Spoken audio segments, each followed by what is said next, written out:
Je veux saluer la présence de mon frère, le prophète Jonathan, qui est connecté. On peut acclamer le Seigneur pour l'homme de Dieu, un homme de Dieu puissant en parole et en action. Que ton Dieu nous bénisse ce soir. Aussi, je bénis Dieu pour mes fils et mes filles qui sont là et pour tous ceux qui sont connectés. Alors, on a commencé à traiter depuis le vendredi passé un thème important autour de la sagesse infiniment variée de Dieu. La sagesse infiniment variée de Dieu. La sagesse infiniment variée de Dieu. La sagesse infiniment variée de Dieu. Et la raison pour laquelle on a voulu parler de ça, j'ai dit, c'est simplement parce que, premièrement, Dieu veut répandre un esprit de sagesse. Mais surtout, comprendre la manière dont Dieu fonctionne, comprendre le mode opératoire de Dieu, comprendre ce que c'est que la sagesse de Dieu, ça nous permet non seulement de pouvoir glorifier Dieu, parce que la sagesse de Dieu, quand on l'analyse, on voit qu'elle est extraordinaire, mais ça nous permet aussi, nous aussi, de nous aligner conformément à la sagesse de Dieu. Donc quand on sait comment est-ce que Dieu fonctionne, quand on sait comment est-ce qu'il agit, ça nous permet d'apprécier à sa juste valeur ses actions, et surtout ça nous permet de nous aligner à son mode de fonctionnement. Et je disais que la sagesse de Dieu, ça représente simplement la méthodologie de Dieu, dans le sens de la logique de Dieu, la manière dont il a l'habitude de faire les choses. Et dans Éphésiens, la Bible commence par nous dire que la croix, Christ crucifié, est la sagesse de Dieu. Et j'ai dit sagesse infiniment variée, parce qu'en fait, Dieu n'a pas une seule manière de fonctionner. Dieu n'a pas une seule manière de fonctionner. À l'image du manteau multicolore que le père de Joseph lui avait donné, qui représentait le manteau de la sagesse. Dieu opère de diverses manières. D'accord? Il y a diversité d'opérations, mais le même esprit. Dieu a une sagesse qu'on va appeler infiniment variée. Infiniment pour dire qu'elle est grande, tellement grande que on ne saurait comment dirais-je, cadrer Dieu. On ne saurait le mettre dans un moule, le cadrer, dire voici la seule manière par laquelle il fonctionne. Et j'ai posé la question la dernière fois, qui a déjà trouvé assez bizarre les modes de fonctionnement de Dieu dans sa propre vie? Si je pose la question, il va y avoir beaucoup de réponses affirmatives. Parce que même dans nos vies, il y a des choses que Dieu fait qu'on n'arrive pas à comprendre. Quelqu'un est d'accord avec moi? Il y a des choses que Dieu fait qu'on n'arrive pas à percevoir parce qu'il a une sagesse qui est infiniment variée. Il peut faire tantôt d'une manière, tantôt d'une autre. Dieu ne peut pas se cantonner dans un moule. Et la manière de Dieu d'opérer est différente de celle des hommes. La manière de Dieu d'opérer est différente de celle des hommes. Et c'est ce que Ésaïe 58, verset 8, 55, verset 8, dit. De même que le ciel est élevé par rapport à la terre, Dieu dit, mes pensées ne sont pas vos pensées, mes voix ne sont pas vos voix. Et dans 1 Corinthiens 1, verset 25, il s'est dit autrement que la folie de Dieu est plus sage que les hommes. Et la faiblesse de Dieu est plus forte. Je veux que tu retiennes ça. La folie de Dieu est plus sage que. Donc, Dieu peut avoir des modes de fonctionnement qui paraissent fous aux yeux des hommes, mais Dieu a une logique bien précise. Dieu a une logique bien précise. Et j'ai donné dans l'Ancien Testament, la dernière fois, plusieurs logiques de Dieu, plusieurs opérations de Dieu qu'on a vues dans l'Ancien Testament, qui paraissaient assez bizarres, mais quand on les a scrutées de près, on a pu voir la sagesse de Dieu qui est Christ crucifié. Christ crucifié. Donc on voyait Dieu agir, on le voyait poser des actions par l'intermédiaire de ses prophètes ou bien par ses actions directes auprès des hommes. Quand on a recollé tous les morceaux, on a vu qu'il y a des traces qui étaient restées. Et cette trace-là rappelait une personne qu'on appelle Jésus. et son œuvre à la croix. Et l'apôtre Paul dit à propos de Christ crucifié qu'il est pour nous la sagesse de Dieu.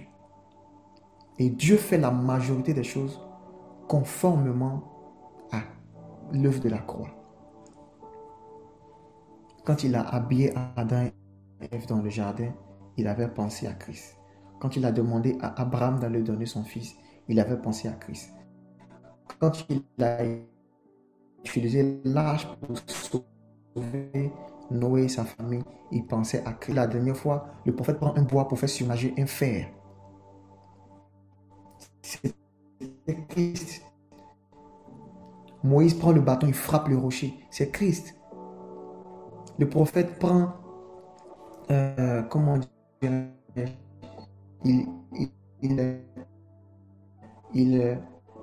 il prend un bois pour assainir de l'eau à Mara. C'est Christ. Donc Dieu divers varié, il respecte le principe selon lequel tout par Christ, tout pour Christ, tout en Christ. C'est la sagesse de Dieu. Et si les hommes se conforment à ce principe, eux aussi vont avoir les mêmes résultats que Dieu. Et voici ma prière pour toi. C'est que toi aussi, tu puisses opérer comme Dieu. Que toi aussi, tu puisses opérer. Mais regarde ce qui est dit ici. La folie de Dieu est plus sage que les hommes. Et la faiblesse de Dieu est plus forte que les hommes. Voici le principe fondateur de ce qu'on va appeler la sagesse de Dieu. C'est que même dans sa plus grande folie, Dieu reste sage. Même dans les choses qui t'arrivent, qui paraissent anormales, les choses que tu ne comprends pas, les choses pour lesquelles tu te plains, les choses que tu regrettes, toutes ces choses-là, si Dieu permet que certaines choses t'arrivent, garde à l'esprit que Dieu est sage, même dans sa folie, et il est fou dans sa sagesse. Ce n'est pas parce que tu ne comprends pas que ce n'est pas une sagesse. Parce que la folie de Dieu va toujours aller au-delà de la sagesse des hommes. Dis avec moi, Dieu est un Dieu sage. Dieu est un Dieu sage. Il n'est pas sage seulement à cause du nombre de ses jours. Parce que chez nous en Afrique ici, quelqu'un est sage quand il est vieux. Si on prend ce principe, même ça respecte encore Dieu. Parce que la Bible l'appelle l'ancien des jours. Ça veut dire qu'il est très vieux. L'ancien des jours. Et il est sage. Dieu est sage. Et il y a une loi que je veux nous enseigner aujourd'hui qui aussi résume très bien cette pensée de 1 Corinthiens 1, verset 25. C'est ce qu'on appelle la loi des contraires. Viens avec moi la loi des contraires. La loi des contraires. Il y a une folie de Dieu qui existe. Il y a une folie de Dieu qui existe, qui est plus sage que les hommes, mais que Dieu a utilisé très souvent. Je vous ai dit que quand on veut comprendre la sagesse de Dieu, il faut déjà commencer par analyser plusieurs des actions qu'il a posées pour voir quelles sont les choses qui se répètent.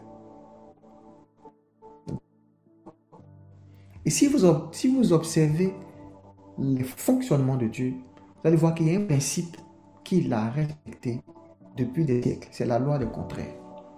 Et cette loi est très simple.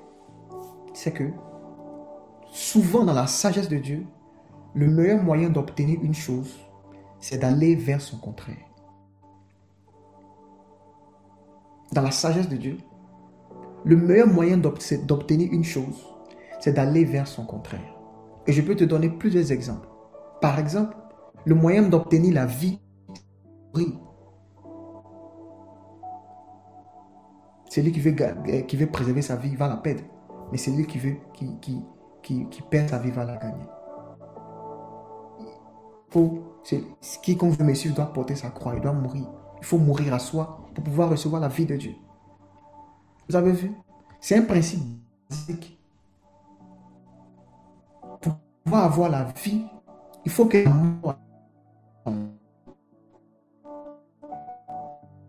je vais revenir sur ce principe. Mais par exemple, vous voyez le contraste? Vous voyez la contradiction? Dieu rattache la grandeur à ta capacité à servir. Normalement, celui qui est grand, c'est celui qu'on sert. Et c'est ce que nous, on va dire dans la sagesse des hommes. Mais Jésus a montré que le plus grand parmi vous, il doit être le serviteur de tous. La loi des contraires. Pour être grand, il faut apprendre à être serviteur. L'humilité précède la gloire. Normalement, si tu veux monter, tu commences à prendre les graviers des échelons, tu montes. Mais Jésus dit non. Si tu veux monter, si tu veux obtenir la gloire, tu dois apprendre à te rabaisser. Comme un ressort. Plus tu l'appuies, plus il peut sauter plus loin. La meilleure manière d'aller vers une chose, c'est d'aller vers son contraire. Ça, c'est une sagesse de Dieu. La meilleure manière d'obtenir une chose, c'est de prendre le chemin contraire. Il dit aussi, jette ton pain à l'eau. Jette ton pain à l'eau et avec le temps, certainement tu le retrouveras. Tu as quelque chose en main. La meilleure manière de préserver cette chose, de garder cette chose, c'est de la jeter. Je donne comme ça pêle-mêle quelques exemples. Et je vais m'attarder sur certains d'entre eux. Quelqu'un comprend le principe?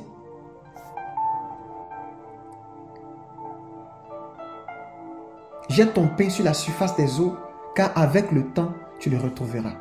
Mais c'est quelque chose qui est déjà dans ma main. Pourquoi je vais jeter en espérant retrouver? C'est un principe contraire. Normalement, si j'ai quelque chose, je vais vouloir garder. Mais il dit de jeter. Tellement d'exemples que je peux citer. Et si toi aussi tu connais des exemples, tu peux les écrire. Parce que c'est un principe qui existe partout.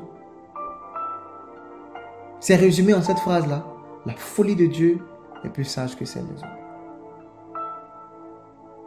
Il dit aussi, ma puissance se manifeste dans les faiblesses. Dieu va chercher chez les faibles sa force. Vous allez voir toutes les fois où il a appelé des hommes, des serviteurs de Dieu, ils avaient un point commun, c'est qu'ils étaient faibles, ils avaient des défauts. Un Dieu parfait va chercher les hommes faibles. Il veut faire de grandes choses et puis prendre les petites personnes. Parce que dans la sagesse de Dieu, sa puissance s'accomplit quand il y a la faiblesse. Quelqu'un suit? Quelqu'un comprend? Il veut la force, mais il va vers la faiblesse. La loi des contraires. C'est une loi fondamentale et je vais donner plusieurs exemples sur ça. Et dans la suite des temps, je vais m'attarder sur ça. Mais la raison pour laquelle on dit que la sagesse de Dieu est folie pour les hommes, c'est surtout à cause de cette loi. C'est quand Dieu utilise le contraire d'une chose pour nous confondre. La Bible dit il confond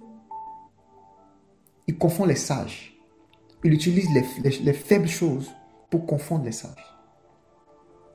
Quelqu'un qui dit la graine doit mourir pour donner la vie, c'est ça. Si la graine ne tombe en terre, si elle ne meurt, elle ne va pas monter. Et c'est un principe aussi qui se trouve dans la nature. Il faut que la graine meure pour qu'elle puisse commencer à germer à nouveau.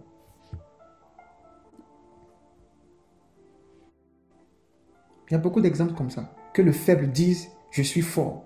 Parce que ma puissance se manifeste dans la faiblesse. Si tu connais des exemples, tu peux les citer. C'est une loi universelle. Dieu fonctionne comme ça.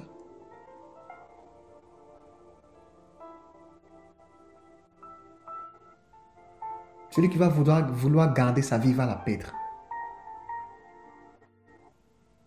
Il y a une autre loi que vous connaissez. Il faut donner pour recevoir. La meilleure manière de recevoir, vous savez c'est quoi? C'est de donner. Donc, quand tu veux recevoir quelque chose, il faut te débarrasser de ce que tu as. C'est la sagesse de Dieu. La meilleure manière de recevoir, c'est de donner. C'est pour ça qu'il dit, l'arbre qui va porter des fruits, qu'est-ce qu'il va faire? Il va le monder. Donc, il va le tailler pour qu'il porte encore beaucoup plus de fruits. Donc, il ne faut pas toujours être dans la réception. Il faut aussi être dans le don. Il faut vouloir partager ce que tu apprends avec le Seigneur. Il faut vouloir aider les autres. Il faut vouloir donner. Parce qu'en donnant, tu es en train de te prédisposer selon la sagesse de Dieu à recevoir. Quelqu'un comprend le principe? Tel que j'ai exposé le principe, tu peux voir qu'il y a beaucoup d'exemples comme ça. Je cite encore un exemple. Si le Christ vous a franchi, vous serez réellement libre. Quand Dieu veut nous accorder la liberté, il vient et il nous met sous son propre esclavage. Il nous rend esclaves de Christ. Donc, je veux être libre, mais je dois aller sous l'esclavage de quelqu'un. Et les gens de ce monde aujourd'hui ne veulent pas ça parce qu'ils veulent une liberté totale. Pourtant, c'est l'esclavage en Christ là qui est la vraie liberté. Il n'y a pas de liberté en vrai. Soit tu es esclave de Dieu, soit tu es esclave du monde, de Satan. Donc, pour t'affranchir de l'esclavage, il te faut te mettre sous l'esclavage de Christ. Et ça paraît contradictoire, mais c'est comme ça que Dieu fonctionne.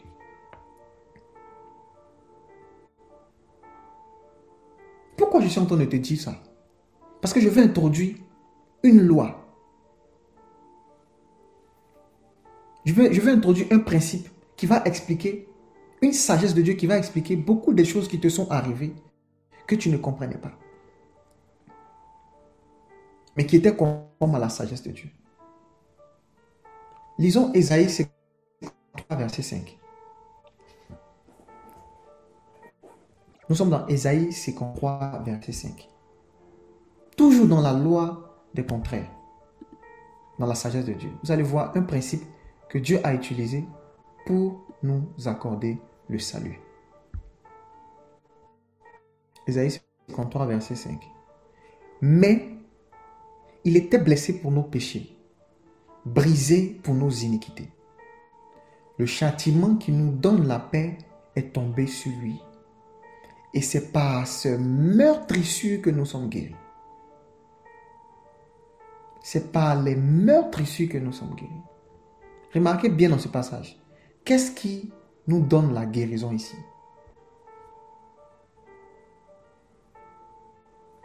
Qu'est-ce qui nous donne la guérison ici? Ce sont les meurtrissures de Jésus.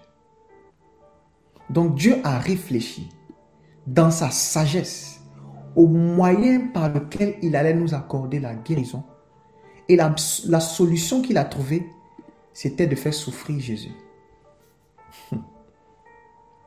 Dis avec moi la loi des contraires. Je vous explique ça pour que vous sachiez que Dieu fonctionne très souvent comme ça. Il ne faut pas des choses vont t'arriver. Tu as dit non, Dieu n'est pas avec moi. S'il était avec moi, ça ne serait pas arrivé. Dieu a réfléchi à la méthode qu'il allait utiliser pour sauver son peuple, pour apporter la guérison. Et la meilleure méthode qu'il a trouvée, selon sa sagesse, c'était quoi? Les souffrances. Ce soir, je vais te parler de ce qu'on appelle le mystère de meurtrissure. Pourquoi Dieu, dans sa sagesse, il a choisi cette méthode pour apporter la guérison à l'humanité? Pourquoi il a choisi cette méthode? Parce que la folie de Dieu est plus sage que celle des hommes.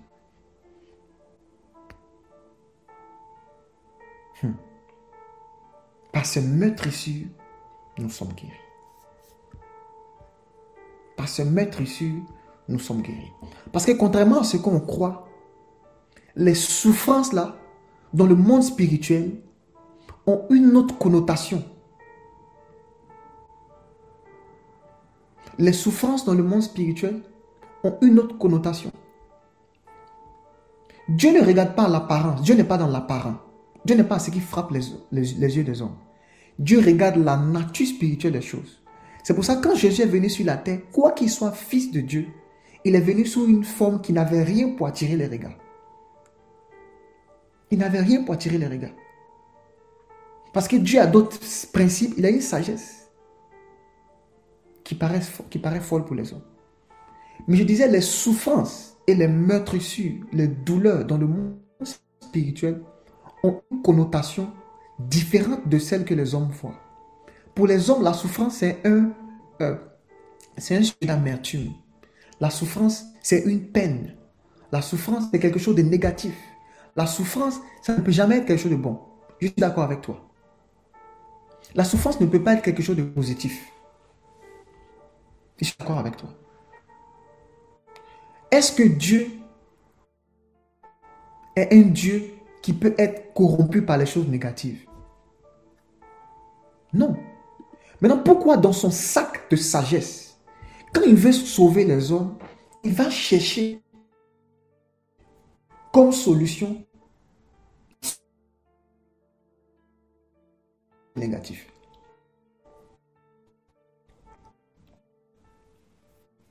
Par tous les moyens qui existent, sagesse est sûre que nous sommes guéris. Pourquoi? Parce que les souffrances que vous voyez là cachent quelque chose de plus grand.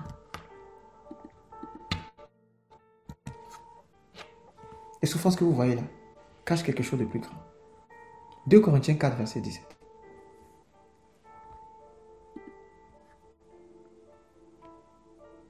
Tu comprends ce principe? Je ne suis pas en train de dire que tu vas aimer la douleur, mais tu vas apprécier la sagesse de Dieu dans ta vie. Regardez ce qui est dit ici, 2 Corinthiens 4, verset 17.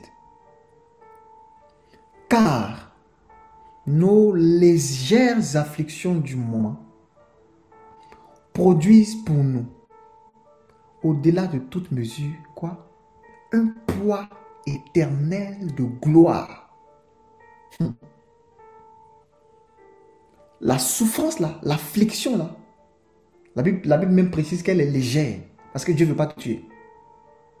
Mais il est possible que tu cries à Dieu, et puis la réponse à ta prière soit une affliction. Mais il dit, cette affliction va produire quelque chose de plus grand que la souffrance. On appelle ça la gloire. Ces légères afflictions, dis avec moi, les légères afflictions produisent un poids éternel de gloire. Ces légères afflictions produisent un poids éternel de gloire. Il y a une gloire derrière la souffrance. Il y a une gloire derrière les afflictions. Il y a une sorte de récompense, d'avantage derrière le fait d'être affligé de quelque part. Dieu a privilégié la meurtrissure comme moyen efficace par lequel Jésus allait nous apporter la guérison. Parce que les afflictions produisent la gloire. Est-ce que vous pensez que Dieu, dans tout l'amour qu'il avait pour son fils bien-aimé, supporterait de le voir souffrir? Parce que je ne vous cache pas que à propos de Jésus, il a dit, celui-ci est mon fils bien-aimé. Vous êtes d'accord avec moi? Donc celui qui est passé par toute cette souffrance, qui a subi toutes ces meurtrissures, celui qui a subi toutes ces souffrances, était celui que Jésus aimait. D'autres qui comprennent mal disent que Dieu est un bourreau. Qui peut prendre plaisir à voir son enfant souffrir? C'est ceux qui n'ont pas compris la sagesse de Dieu. Parce qu'évidemment, elle est une folie pour les hommes. Donc, le Fils bien-aimé de Dieu, je prends l'exemple de Christ pour que tu comprennes pourquoi toi aussi tu n'es pas exemple de cela. Le Fils bien-aimé, en qui j'ai mis toute mon affection, a reçu mon affliction. Mon fils que j'aime tant, je l'ai fait passer exprès par la souffrance. Et la raison est très simple. C'est parce que si je veux le conduire dans une gloire plus grande, la méthode dans le monde spirituel pour hériter de la gloire, c'est par le moyen des afflictions. C'est par le moyen des afflictions. C'est par le moyen des afflictions. Et je répète encore, Dieu a réfléchi par 1000 fois. Il est sage. Et la sagesse qu'il a trouvée pour nous venir en aide, nous, c'était de faire souffrir quelqu'un. Je vais vous expliquer pourquoi. Hébreux 2, verset 10. Hébreux 2, verset 10. J'espère qu'on est ensemble. Regardez ce qui est écrit ici. Hébreux 2, verset 10. Il dit en effet. Il convenait en effet. Donc il va expliquer pourquoi Dieu a privilégié la souffrance. Pourquoi il a utilisé cette méthode parmi l'infinie variété de sa sagesse. Il a privilégié ça pourquoi? Il dit, il convenait en effet que celui pour qui et par qui sont toutes choses, donc il parle de Dieu, il voulait faire quoi? Conduire à la gloire. Dis avec moi la gloire. Donc Dieu avait dans sa tête un projet de gloire. Il voulait conduire à la gloire beaucoup de fils. Donc ce n'était pas Jésus seul. Il parle de toi et moi. Toi et moi. Dieu avait un projet pour une multitude de personnes. Et ce projet, c'était de les conduire à la gloire. Donc qu'est-ce qu'il a fait? Ma fille Mika, regarde la subtilité. La Bible dit, il éleva à la perfection. Comment on peut rendre quelqu'un parfait comme ça? Il a élevé à la perfection. Autrement dit, il a perfectionné. Dans d'autres versions, il l'a qualifié par les souffrances. L'auteur de leur salut. Donc Jésus, l'auteur de notre salut, a été qualifié, donc rendu parfait, par la méthode qu'on appelle l'affliction. Il a été rendu parfait, il a été rendu qualifié comme étant la meilleure personne pour nous venir en aide par les souffrances. Parce que Dieu voulait que nous, on puisse parvenir à la gloire. Par ses meurtres, par lui, ses meurtres, nous, on est guéris. Cette guérison-là, cette gloire-là, Dieu l'avait dans sa tête. C'est pour ça qu'il a fait Jésus par la souffrance. Et c'est une chose qui t'arrive ici. Tu ne comprends pas. Tu ne sais pas. Tu n'arrives pas à expliquer. C'est douloureux pour toi. Mais si tu comprends la sagesse de Dieu, certainement Dieu a derrière ce plan-là un projet de gloire.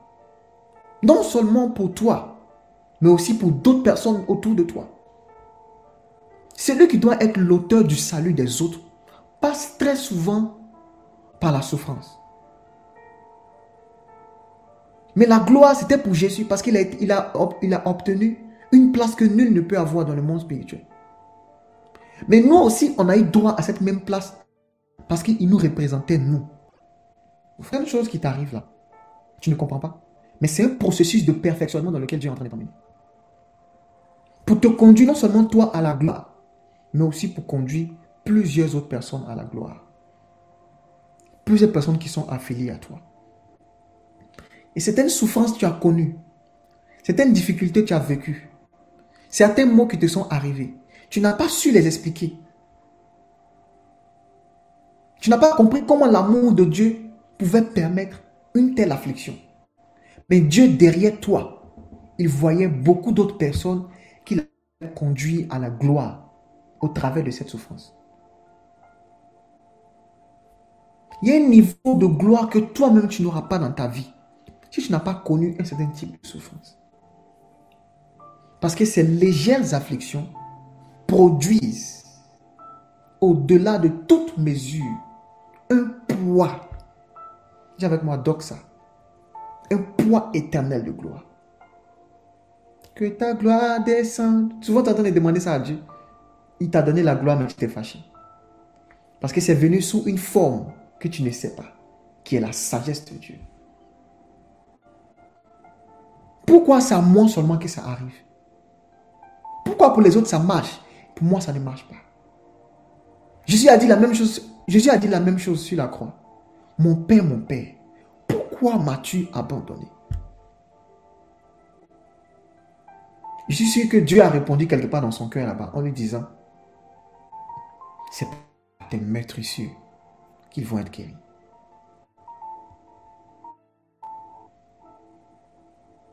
Il y a certaines choses que tu es en train de vivre là.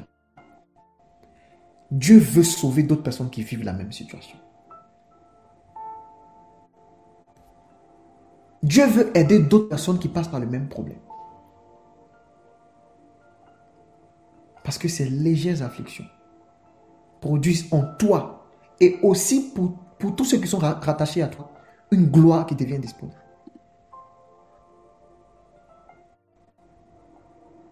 Voici ma prière pour toi.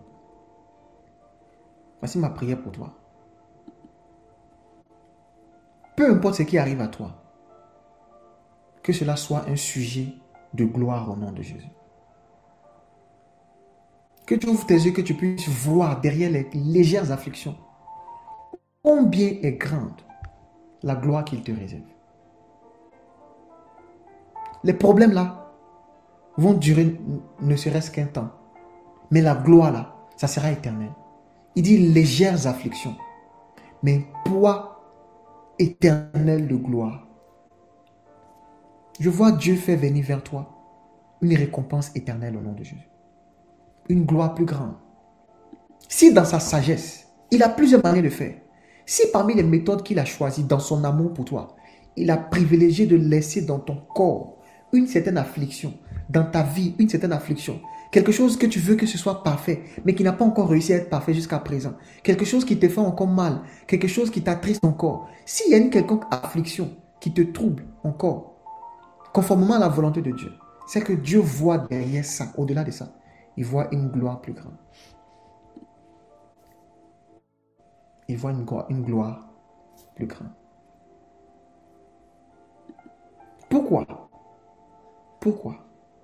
Parce que premièrement, quand tu passes par un type de souffrance, ce qui se crée en toi premièrement, en plus de la persévérance, de la patience et de tout ce que tu as appris par la souffrance là, toutes les leçons, il y a quelque chose qui se crée dans ton cœur. C'est que tu commences finalement à avoir la compassion pour tous ceux qui passent par le même cas. Et pour ceux qui ont étudié un peu la puissance de Dieu, ils vont savoir que il y a une clé très puissante pour manifester cette puissance de Dieu qu'on appelle la compassion. Chaque fois que Jésus devait guérir, il était rempli de compassion. Donc, il y a certaines afflictions qui créent en toi une sorte de compassion. Comme toi aussi tu as été voleur et que Dieu t'a pardonné, tu as commencé à avoir une certaine compassion. Comme toi aussi tu as connu ce qu'on appelle la dépression et que tu as souffert de ça, tu as une sorte de compassion pour ceux qui sont dépressifs. Comme tu n'as pas connu ton père ou bien tu as perdu ta mère, tu as une sorte de compassion pour les orphelins. Il fallait que Jésus soit bien qualifié. Mais il n'allait pas être qualifié s'il n'arrivait pas à être rempli de compassion pour ceux qui venaient sauver. Dieu a derrière toi un projet de salut pour ta famille, pour tes proches, pour tes amis. Mais il faut que tu le comprennes. Est-ce que tu sais ce que ça fait d'être addict à la cigarette, à la pornographie, à certaines choses? Dieu va te faire passer par ça, exprès. Que tu vois comment on souffre quand on a une addiction. Et quand tu sors de là, tu seras toi aussi rempli de compassion et d'une soif débordante d'aller délivrer les gens qui sont dans le même cas. Vous êtes la question, pourquoi, dans la sagesse de Dieu, il a fait exprès que Moïse puisse vivre en Égypte et qu'il voie la souffrance des Égyptiens? Il y avait une partie qui était en esclavage. Il y avait une autre qui était en esclavage. Quand il a vécu en Égypte, il a vu comment on maltraitait son peuple. Quoi qu'il soit pris, il y avait une sorte de compassion et une envie de défendre son peuple qui a germé en lui. Pour ça seulement, Dieu l'a laissé rester en Égypte. Quelqu'un comprend? Il y a une sorte de compassion que Dieu veut créer dans ton cœur pour les gens qui passent par le même cas. Et peut-être pour les personnes qui vont passer par ce même cas. Donc Jésus est en train de se lamenter de douleur. Et Dieu va au-delà de ces douleurs. Parce que derrière ça, il voit comment une sorte de compassion, un amour profond, va remplir son cœur. Et vous savez quelle a été la conséquence de cette compassion? C'est que la preuve, c'est que jusqu'à aujourd'hui, il est à la droite du Père et puis il intercède pour nous. Parce qu'il sait ce que ça fait d'être tenté par le péché. Il sait ce que ça fait d'être tenté par la maladie. Il sait ce que ça fait d'être tenté par toutes sortes de souffrances. Il sait. Donc, quand il voit ces souffrances venir à nous, il dit au Père, je comprends. Je les comprends. Je les comprends. Moi aussi, j'ai souffert de ces mêmes mots. Je les comprends. Il y a une forme de compassion qui va commencer à vivre dans ton cœur. Toi, tu n'as pas eu la chance d'avoir des parents qui avaient beaucoup d'argent. Mais par la grâce de Dieu, tu as pu avancer. Il y a une sorte de compassion pour ceux qui n'ont pas les moyens qui va aussi naître dans ton cœur.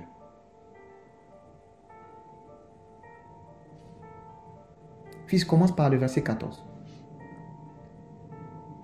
Ces légères afflictions représentent quelque chose de beaucoup plus précieux pour Dieu. Regardez ensemble avec moi ce passage. Ainsi donc, puisque les enfants participent au sang et à la chair, il a également participé lui-même aussi. Donc Jésus, la raison pour laquelle il a pris un corps, une chair, c'était parce qu'il voulait être dans la même condition que nous. Il voulait d'abord être faible. C'est ça la sagesse de Dieu. Il voulait être un humain. Deuxièmement, il a voulu souffrir dans son corps de toutes les souffrances qu'on a souffert. Premièrement, d'abord pour nous comprendre la raison. Regardez ce qu'il a fait. Il anéantit celui qui a la puissance de la mort, c'est-à-dire le diable. Verset 15, je vais vous expliquer ça tout à l'heure. Et il délivrait tous ceux qui, par la crainte de la mort, étaient toutes les vies retenues dans la servitude.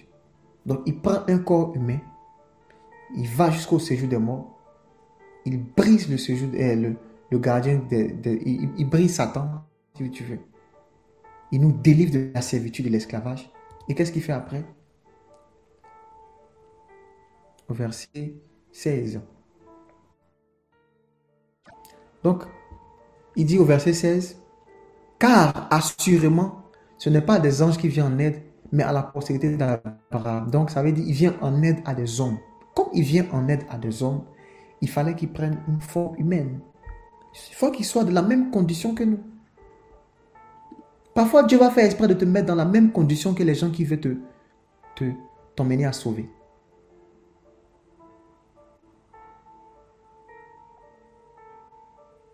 En conséquence, regardez, en conséquence, il a dû être rendu semblable en toutes choses, semblable en toutes choses, semblable à ses frères.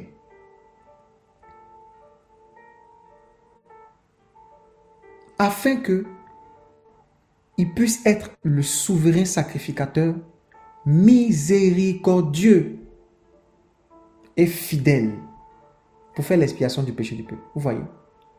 Donc Dieu voulait qu'il soit un intercesseur rempli de compassion. Parce qu'il y a un autre qui se présente devant Dieu chaque jour. Lui, il vient raconter les mêmes choses, mais il dit ça pour accuser. Dieu voulait quelqu'un qui allait se présenter devant lui avec le message de la miséricorde. Dieu voulait aussi quelqu'un qui allait être fidèle. C'est deux choses qui vont se créer dans ton cœur quand tu vas passer par certaines afflictions. Tu vas devenir miséricordieux. Comme toi aussi tu es pécheur, tu ne vas pas voir ton ami pécheur et puis tu vas commencer à le juger. Parce que tu sais que ce que tu as actuellement, ce n'est pas la grâce de Dieu. Toi, ton coupé décalé, toi que je connais, si ce n'était pas Dieu qui pouvait t'attraper, demain samedi, comment ça se fait même que tu es en train d'écouter l'enseignement? Tu es en train de te préparer pour aller quelque part là-bas. Si ce n'est pas la grâce de Dieu, toi, tu vas devenir miséricordieux. Tu vas être patient envers les autres. Quand on te fait quelque chose, ça te fait mal. Quand tu ne peux pas accepter. Tu ne peux pas supporter ça.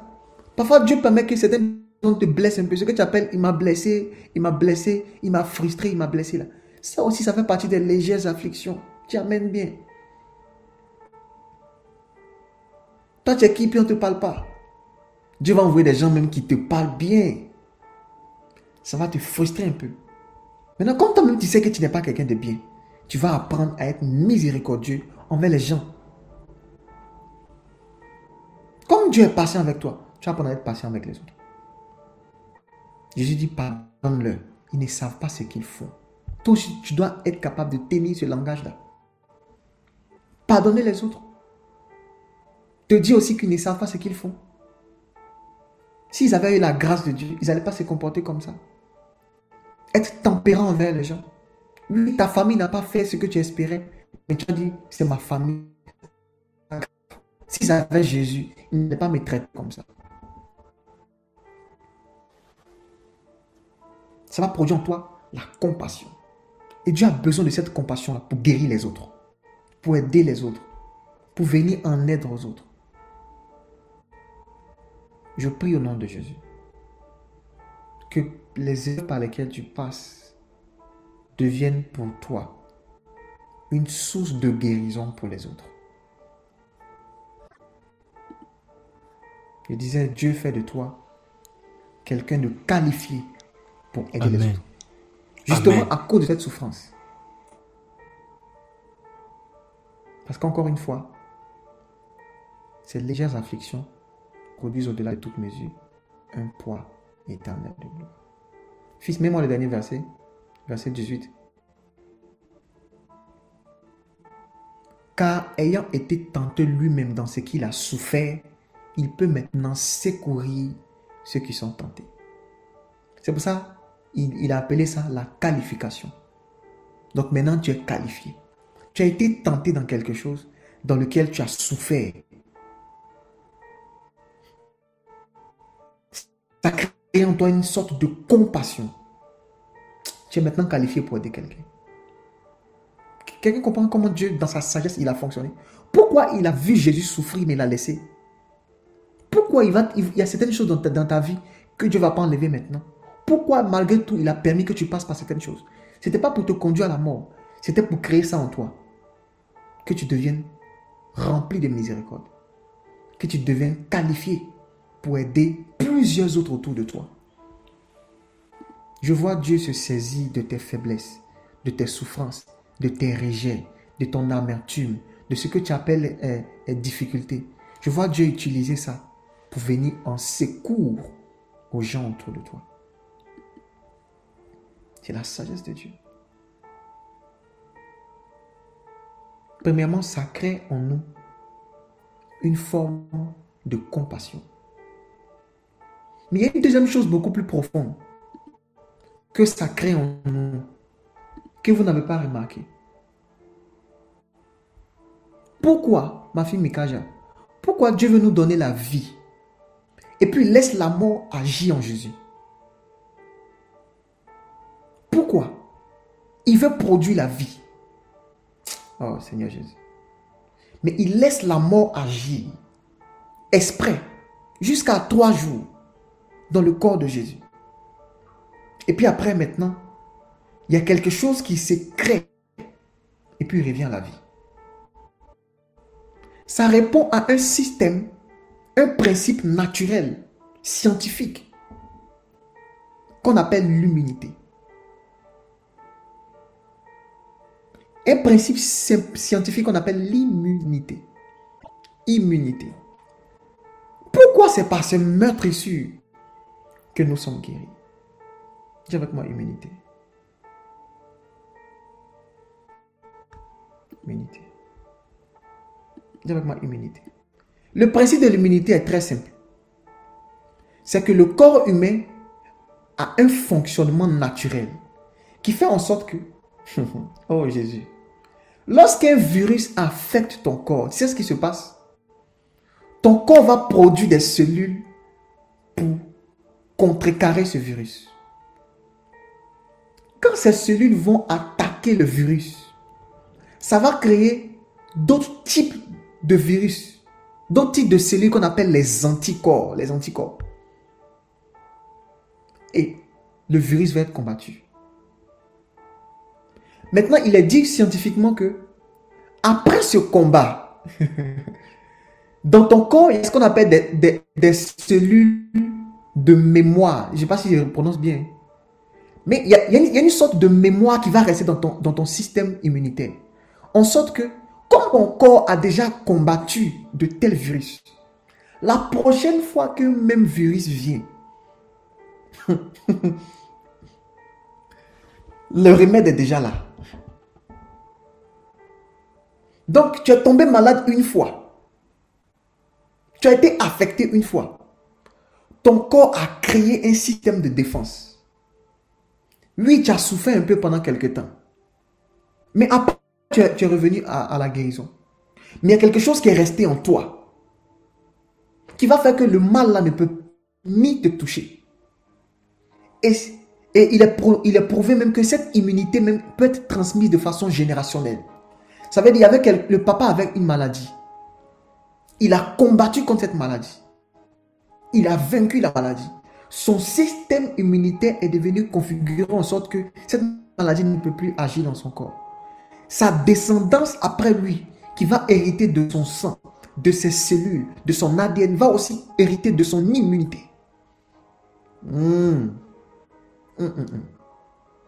Pourquoi Dieu laisse exprès la mort agir dans le corps de Jésus? C'est parce qu'il voulait créer un prototype de personnes qui sont immunisées contre la mort. Charlie Racos. Il savait que derrière Jésus, il allait avoir plusieurs frères qui allaient venir. Comment faire en sorte que la mort n'agisse plus? Il faut trouver un remède. Comment faire en sorte que le péché n'agisse plus? Il faut trouver un remède. Demandez aux scientifiques comment est-ce que les vaccins sont créés. On prend exprès le virus. Le virus, on le prend exprès. On le met dans le corps, soit d'un animal ou même de l'homme lui-même.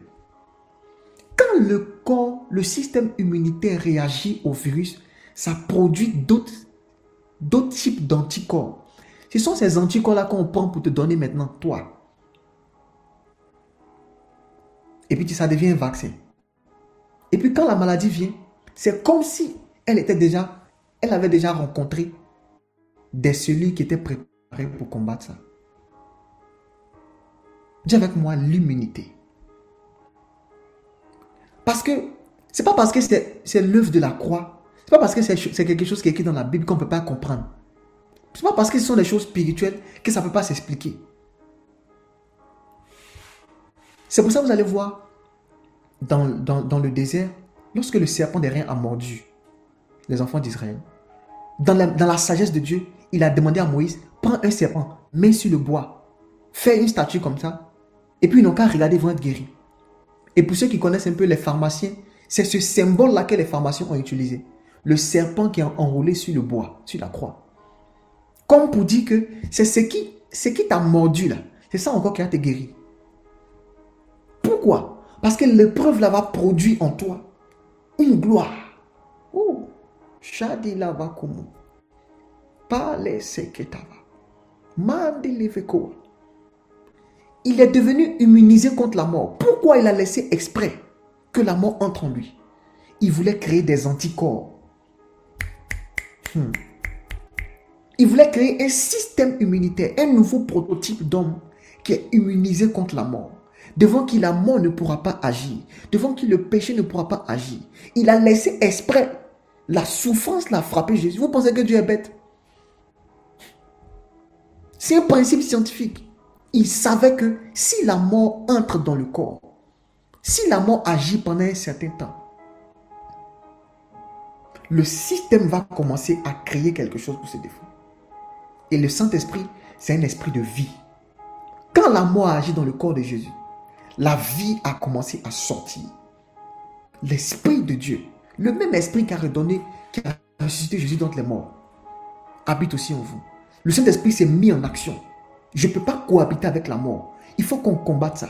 La Bible dit qu'il a dépouillé la mort de son pouvoir. Il allait dans les régions les plus inférieures. Il a vaincu toutes les entités démoniaques. Il nous a libérés de l'esclavage. Et puis il est ressorti. Et puis maintenant, il nous a engendrés. Cette immunité qui était en Christ a été transmise dans toute sa descendance. Toi aussi, tu es immunisé contre la mort. Toi aussi, tu es immunisé contre le péché. De même que la mort n'a pas pu avoir la victoire sur lui. La mort ne peut pas avoir la victoire sur toi. Mort, où est ton pouvoir? Où se trouve l'aiguillon de la mort? Il a vaincu à la croix de Golgotha. Et nous sommes désormais, à partir d'aujourd'hui, immunisés contre ces choses. Je viens de dire à quelqu'un, le péché ne peut pas agir sur toi parce que tu es immunisé.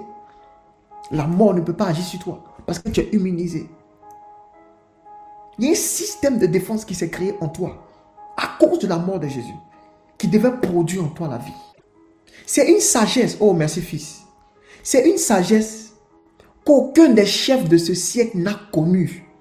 Pourtant c'est quelque chose de scientifique. Car s'ils eussent, oh Seigneur Jésus, fils, que Dieu te bénisse. S'ils l'eussent connu, ils n'auraient pas crucifié le Seigneur de gloire. Aïe, aïe, aïe, aïe. Dis avec moi, aïe, aïe, aïe, aïe, aïe. Aïe, aïe, aïe, aïe, aïe, aïe.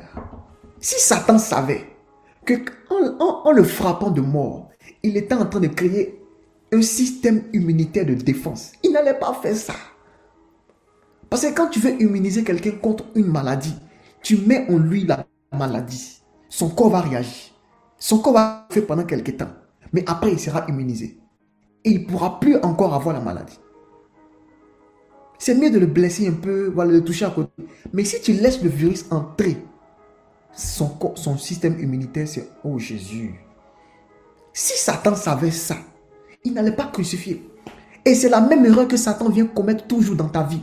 Il vient t'affliger. Il vient te faire passer par certaines souffrances. Il dit non Seigneur, laisse-moi frapper Job. C'est une erreur qu'il commet chaque fois. C'est comme s'il n'a pas appris de ses erreurs. Chaque fois, il vient négocier avec Dieu. Vous pensez que pourquoi Dieu a laissé Dieu à Satan faire dans la vie de Job?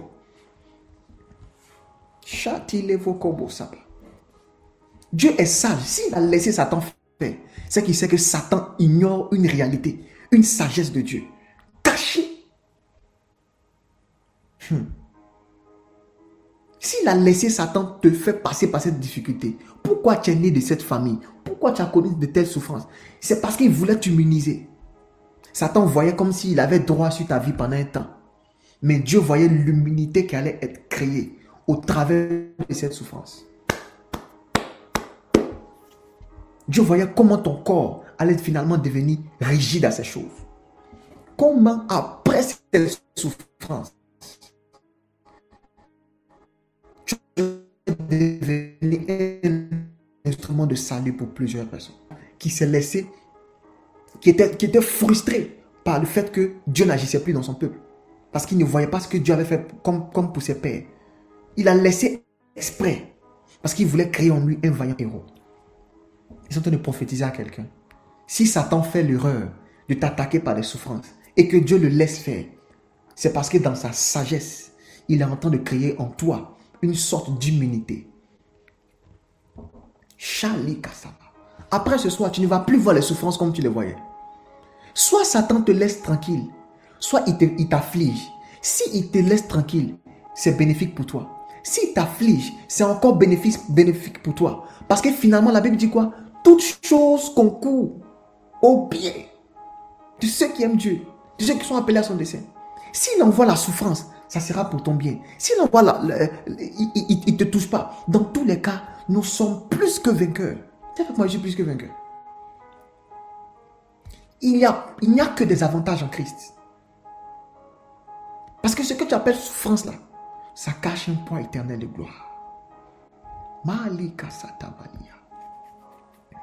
Après cette révélation, Satan va avoir peur de t'attaquer encore. Et Paul dit, je me réjouis dans mes faiblesses. Quel est cet homme qui peut aimer la souffrance maintenant? Quel est cet homme maintenant qui peut prendre plaisir à la douleur? Parce qu'il avait compris un mystère derrière cette souffrance. C'est que ça va produire en lui quelque chose de plus grand. Maliko soteve la kinava.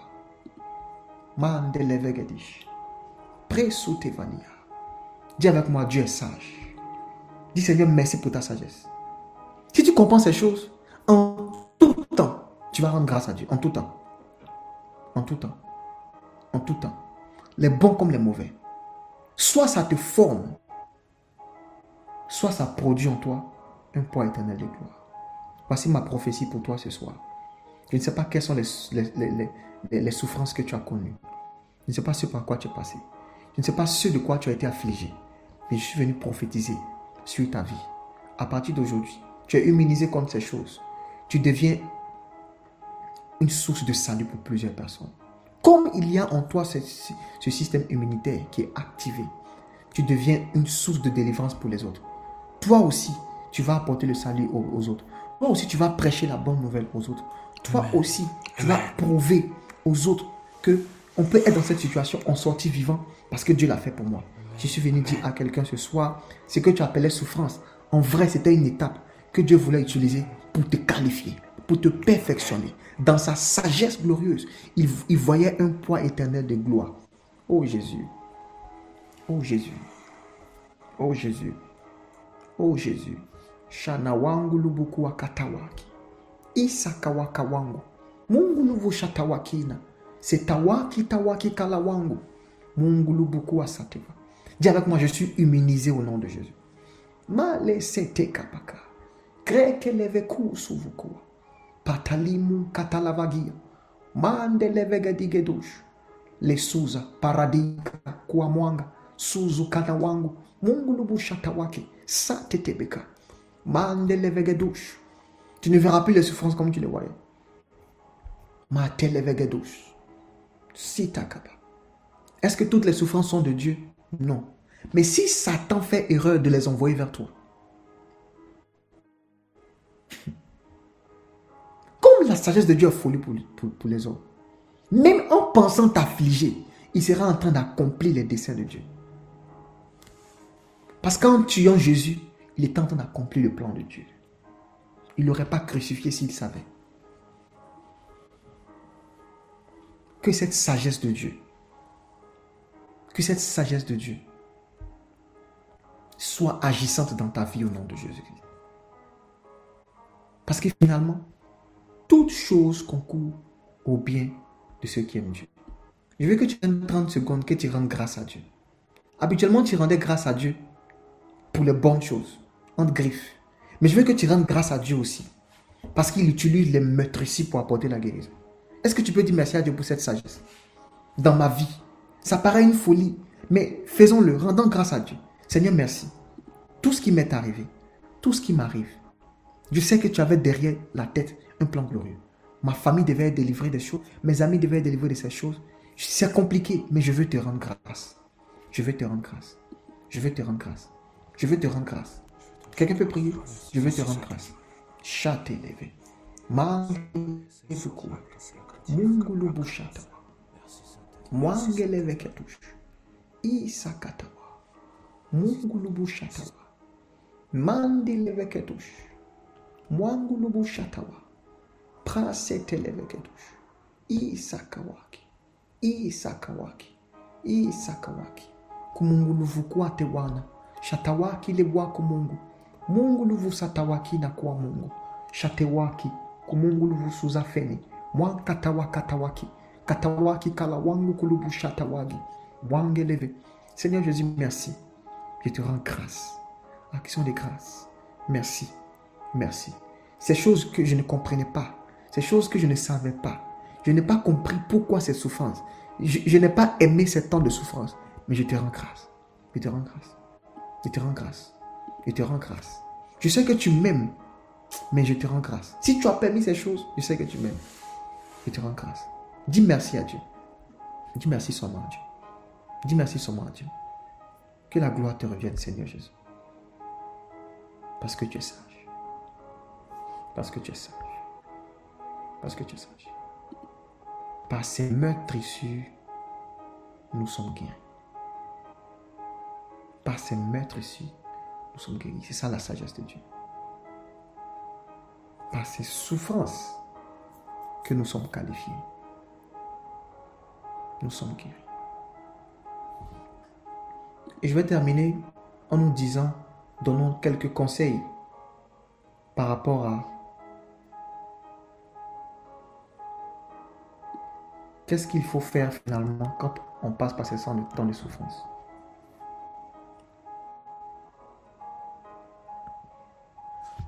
Qu'est-ce qu'il faut faire finalement quand on passe par ce temps de souffrance? J'ai mis... je vais juste vous citer ça, comme ça on ne va pas s'attarder sur ça. Mais maintenant que tu sais que cela produit un poids éternel de gloire, maintenant que tu sais que ça vient t'immuniser, maintenant que tu sais que ça vient te qualifier pour être la source de salut de plusieurs personnes, la première des choses à faire, c'est ce qu'on vient de faire. Tu rends grâce à Dieu. En tout temps, rendez grâce à Dieu. Rendez grâce à Dieu. Premièrement, tu rends grâce à Dieu. Seigneur, je ne comprends pas. Je prie que ça me quitte. Mais je te rends grâce. Quelqu'un comprend? Premièrement. Deuxièmement, il faut te dire que toute chose concourt à ton bien. Voici le principe. Tout. Toute chose concourt à ton bien. Si ça doit être une étape à laquelle Dieu va te qualifier, tant mieux. Dis-toi que toute chose concourt pour ton bien. Donc, ça veut dire quoi? Ça veut dire que la finalité de cette souffrance est déjà connue. Tu comprends? La finalité, c'est que, à la fin, on connaît la solution. Ça va conduire à ton bien. Ça ne va rien produire d'autre que du bien pour toi. Toute chose concourt au bien de ceux qui aiment Dieu.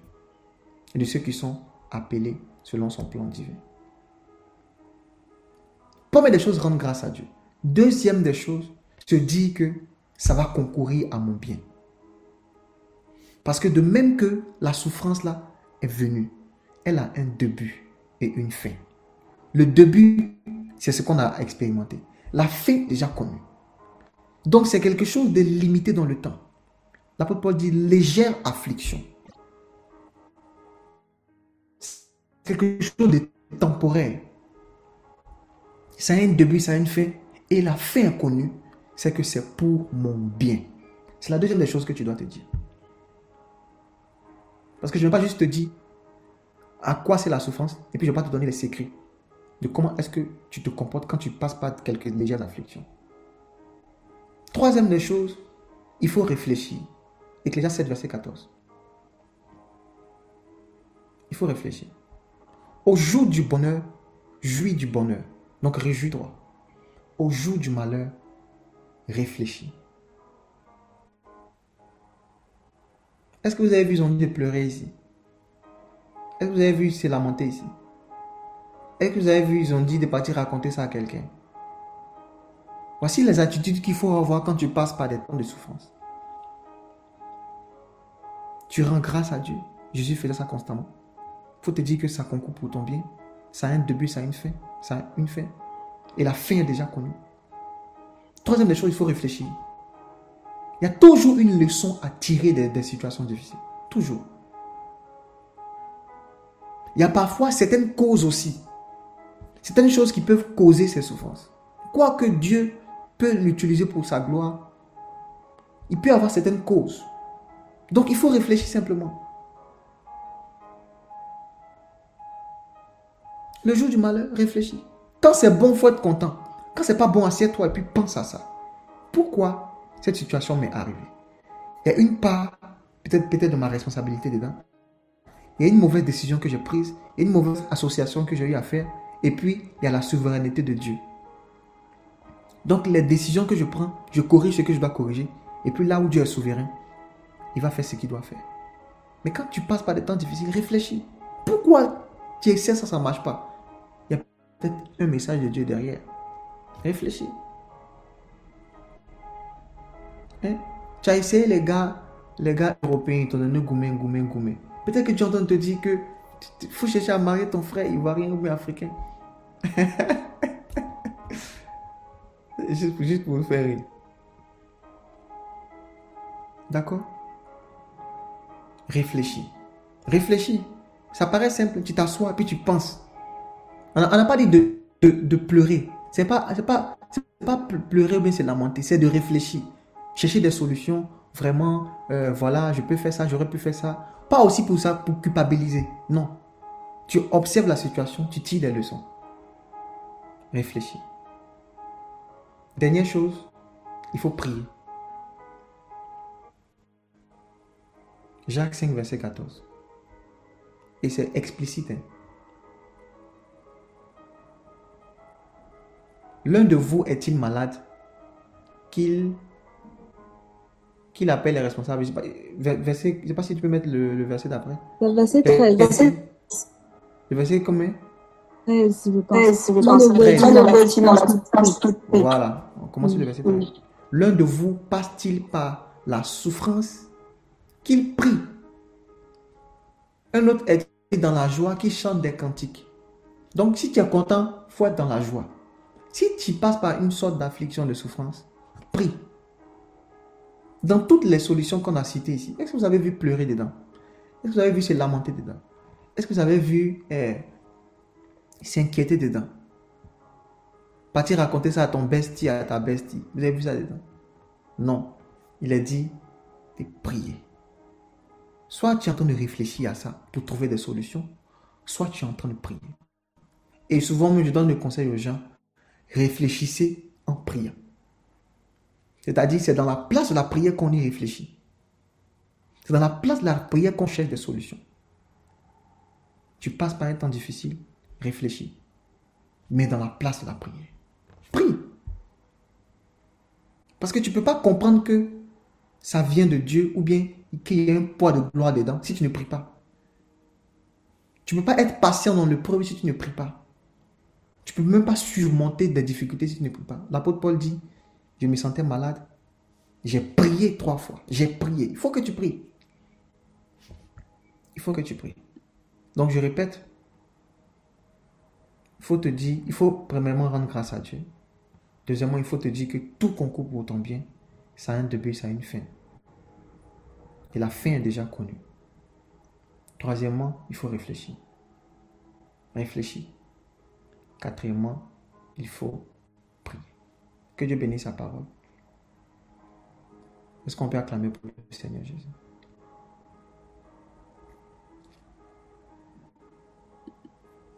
C'est par ce meurtrissure que nous sommes guéris. C'est par ce meurtrissure que nous sommes guéris. C'est une sagesse de Dieu. Les autres jours, je vais encore développer d'autres sagesses de Dieu. Certaines reposent toujours sur la loi des contraires. Et on va chercher à comprendre le fonctionnement de Dieu. Mais déjà, vous allez voir que ça t'apporte une certaine délivrance. Ça te permet de comprendre comment Dieu fonctionne, d'apprécier certaines choses qui t'arrivent et surtout voir comment Dieu est sage dans sa manière d'agir. Tu vas prier le Seigneur comme la Bible dit. Quelqu'un est dans la souffrance qu'il prie. Dans la partie prière, ce que je ne vous ai pas dit, c'est qu'il y a 2 dimensions. Tu pries pour être fort, pour surpasser l'épreuve. Mais il ne faut pas oublier que l'épreuve là vient t'humaniser. Et le but pour lequel Jésus a été humanisé, le but pour lequel il a reçu ce tantivirus en lui, c'était pour emmener à la gloire tous ses frères. Et quand il est à la droite du Père, qu'est-ce qu'il fait? Il prie, il intercède. Pour tous ceux qui passent par le même cas. Et ça, c'est une sagesse que je vous donne. Je vais développer ça un peu plus tard. Mais, quand tu passes par un temps de souffrance, prie pour être fort dans cette souffrance. Mais prie aussi pour tous ceux qui passent par cette souffrance. Maintenant que ta compassion a commencé à grandir, Dieu t'a donné cette compassion pour que tu pries pour les autres. Hein. Seigneur, souviens-toi de tous ceux qui passent par cette condition. Priez pour toi, mais priez aussi pour les autres. Et un passage que j'aime beaucoup, Dieu restaura Job le jour où il eut prié pour ses amis. Il est passé par la souffrance. Dieu a laissé Satan faire. Ça produit en lui beaucoup de compassion. Ça produit en lui surtout une révélation nouvelle de Dieu. Mes oreilles avaient entendu parler de toi. Mes yeux t'ont vu. Et au-delà de ça, Dieu a produit en lui la compassion. Il a intercédé pour ses amis. Et c'est à l'issue de ça que Dieu l'a restauré. On va faire cet exercice. En 1 minute, on va prier. Si tu peux identifier quelque chose qui est difficile dans ta vie, prie pour tous ceux qui passent par le même cas. Est-ce que tu peux le faire? Du Seigneur, je n'ai pas de moyens, mais je prie que tu te souviennes de tous ceux qui n'ont pas de moyens. Ma santé n'est pas stable, mais souviens-toi de tous ceux qui passent par ces temps de difficulté dans leur santé. Est-ce que tu peux prier comme ça? Seigneur, souviens-toi de ceux qui n'ont pas les moyens financiers. Souviens-toi de ceux qui n'arrivent pas à joindre les deux bouts. Souviens-toi de ceux qui n'arrivent pas à avoir une vie de prière stable. Souviens-toi de ceux qui n'arrivent pas à te connaître comme Seigneur et Sauveur. Souviens-toi de ceux qui sont dans des addictions, ceux qui n'arrivent pas à résister à la tentation. Souviens-toi de ceux qui sont dans la peur. Souviens-toi de ceux qui sont dans l'angoisse. Souviens-toi de ceux qui n'arrivent pas à s'en sortir. Fais grâce, fais grâce, fais grâce, fais grâce. Alors que nous sommes en train de prier, je vais demander à mon frère, le prophète Jonathan, s'il est là, de prier pour nous, conformément à cette parole-là. Chalirasso de Velis. Chalirasco de Valis. Je ne sais pas si l'homme de Dieu est là, s'il nous entend. Chalirasatavali. Malikatava. Sinon, je vais demander à quelqu'un qui est poussé par le Saint-Esprit d'ouvrir son micro et de prier pour nous. De prier pour nous. De prier pour nous. Priez pour nous. La meilleure manière de recevoir, c'est de donner. Prie pour nous. Prie pour nous. Ouvre ton micro, prie pour nous. Et on termine par ça. Père, je te rends grâce infiniment pour ces moments que nous avons passés dans ta présence. Merci Saint-Esprit. Merci éternel mon Dieu, mon roi. Pour ta parole qui nous libère. Ta parole qui nous libère, Père. Je te prie pour ces personnes qui passent par des moments difficiles. Je prie pour ces personnes qui ont du mal à entendre ta voix. Je prie pour ces personnes qui ont du mal à voir clair dans leur destin. Je te prie pour ces personnes. Merci. Merci parce que tu les libères. Merci parce que tu les délivres. Merci parce que tu apportes ta lumière et ta lumière affranchie. Merci parce que cette parole que nous avons reçue ce soir nous éclaire. Car ta parole, la révélation de ta parole est ce qui éclaire. Et elle nous donne de savoir comment marcher. Père, je te rends grâce pour ton serviteur. Continue de faire grandir la révélation que tu as. Père, merci infiniment. Je te rends grâce dans le nom de Jésus, j'ai prié. Amen. Nous éclaire. La révélation.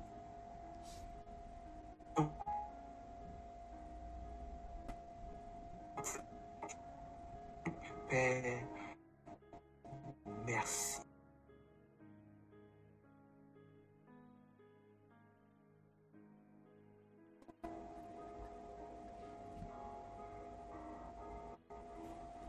Gloire à Jésus. Que Dieu nous bénisse. Que la faveur de Dieu soit sur nous. Tu peux acclamer le Seigneur. On peut arrêter l'enregistrement.